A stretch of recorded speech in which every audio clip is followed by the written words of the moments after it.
Bismillahir Rahmanir Rahim. Assalamu alaikum wa rahmatullahi wa barakatuh. The next question that we are going to ask is, well, if God is so kind, so needless, so forgiving, so parental, closer to us than our jugular veins, and He cares for us more than we care for ourselves, then why is He so intolerant of shirk, association of others with God?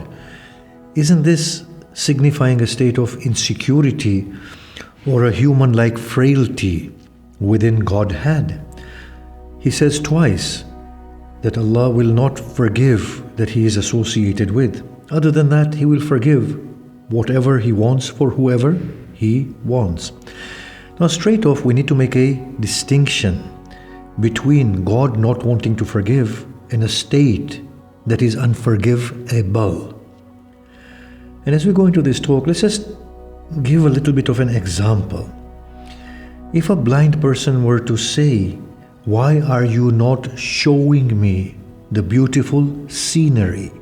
The response is that, well, I want you to see it, but you don't have the aptitude of seeing it. This is how the unforgivable state of shirk needs to be understood. That it is not something that marks a deficiency in God that He can't forgive or does not want to forgive, but it is a state that is unforgivable in accordance with the pledges that we have made with God. Now, God reminds us in the Quran, "Alam a'ahad ilaykum ya bani Adam an la ta'budu shaitan."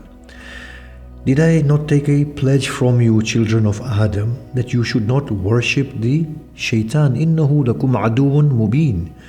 He is an open enemy for you. Now, what does worship of shaitan mean? It can either mean saying that shaitan is our God, or it can either mean the prevalence of the dictates of shaitan above the commands of God.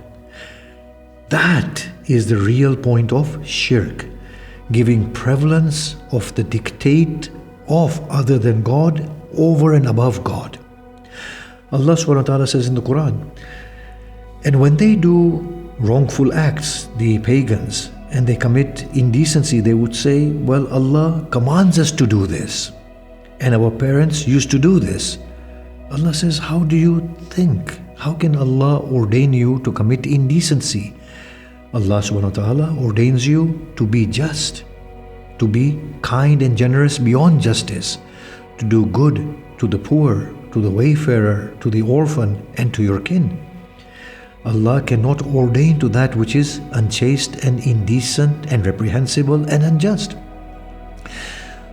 So shirk in the rightest analysis means prevalence of the dictates of other than God.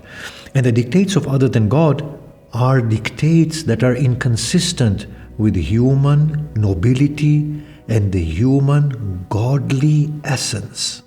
So when a person does not adhere to the dictates of God, then obviously the soul does not grow. And the whole notion of forgiveness is to allow the soul to grow. But when there is this severe impediment within the soul that I will follow my own dictates or lower dictates, then that impediment cannot be removed save by the self themselves, saved by the individual, him or herself. And that is why God is saying He will not forgive shirk. And in the final analysis, if we look at shirk, it is actually the worship of the ego as opposed to worship of God. The mushrik is himself or herself the other God.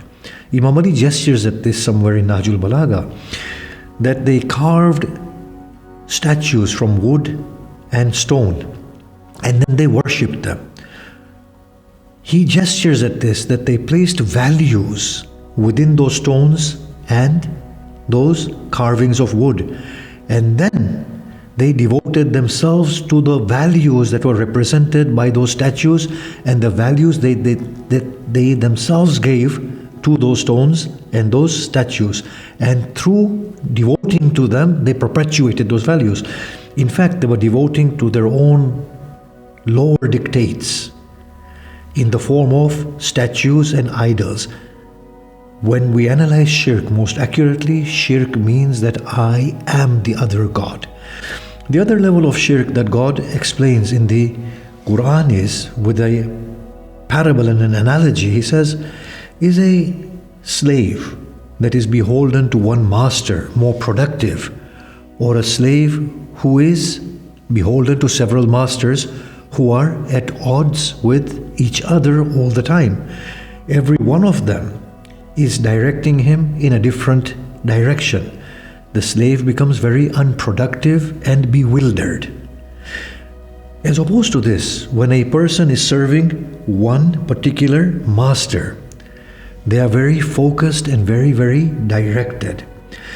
Allah explains that shirk is a form of distraction and it is not directed growth. Now comes the issue of, well, what about those people who do set up God without the name of the Abrahamic God? I will say that is not a problem at all. It is the value that is important. So if somebody says, my God is by the name of Bhagwan, then we will ask, what does this Bhagwan ordain you to do? If he says, Bhagwan ordains me to be chaste, noble, just, loving, kind, forgiving, then that Bhagwan is Allah and God in essence, where they are not doing shirk with God. Now what if somebody says, well, there are multiplicity of deities like the Hindus? When we look closely into Hindu religion and we ask them to explain their religion to us, they will say, well, God is just one God who is immanent, who is transcendent at the same time. He has avatars or depictions like you people have cherubims and cherubims and the proximate angels. We have all these Rams and Krishnas.